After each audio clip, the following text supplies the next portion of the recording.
let's start with Robinhood here because it is the bigger mover of the two, at least initially. Revenue at Robinhood up 36%, but a little bit shy of estimates here. And I'm looking at an adjusted EBITDA number that also was shy of estimates.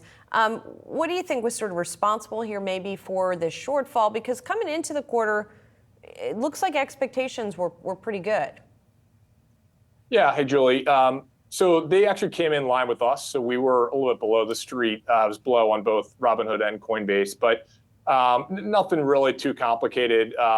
We have July and August monthly metrics, and then September was kind of the one question mark. In September metrics, our expectation was transaction activity would be a little bit softer, and so that came through, and so that drove a little bit of the shortfall relative to consensus, and then net interest income also a little bit softer, but again.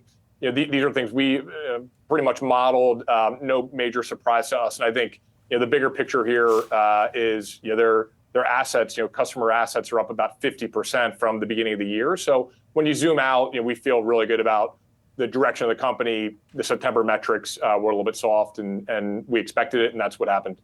How much, Devin, do you think the reaction we're seeing here is just expectations heading to the print were so elevated? I mean, the stock has had a tremendous run. Yeah, good question, Josh. I mean, that's, I think, the vast majority of it. So I think, to your point, the stocks had a huge run here. The bar was high. They'd have to blow numbers out, to probably, in the very near term, meet the expectations for the stock.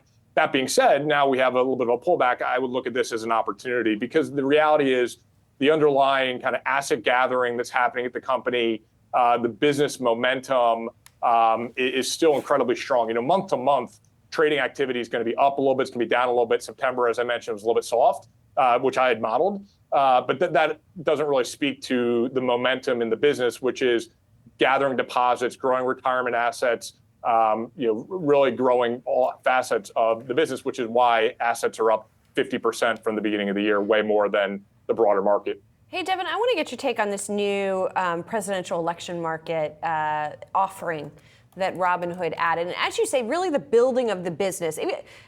Robinhood is an interesting one because on the one hand, it still has that sort of buzzy legacy. It does kind of like, I don't want to call it gimmicky, but it does attention-grabbing things like introducing a presidential election market. But as you say, the core business is growing people's sort of retirement money.